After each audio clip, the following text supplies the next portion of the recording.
Dahil sa pagsasagawa ng mga operasyon kontra insurhensya ng iba't ibang ahensya ng pamahalaan, ay tuluyan ng sumuko ang isang miyembro ng Communist Terrorist Group sa San Miguel Municipal Police Station, katuwang ang 2nd ZSPMFC, ZSPIO at ng Municipal Task Force ELCAC ng San Miguel, Zamboanga del Sur.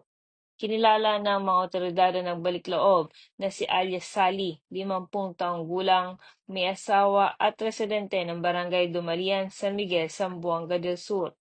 Ito ay kasapi ng nabuwag na Guerrilla Front Kara ng Western Mindanao Regional Party Committee or WMRPC. Ang pagbabalik loob ng dating rebelde ay nagpapakita na ang ating gobyerno ay seryoso ng wakasan ang insurhensya at terorismo sa bansa upang makamit ang isang bayan na tahimik, mapayapa at maunlad tungo sa bagong Pilipinas. Mula rito sa Zamboanga Peninsula, ako ang inyong PNN correspondent, Patrolwoman Joy Sabiog, alagad ng batas, tagataguyod ng Balitang Pulis.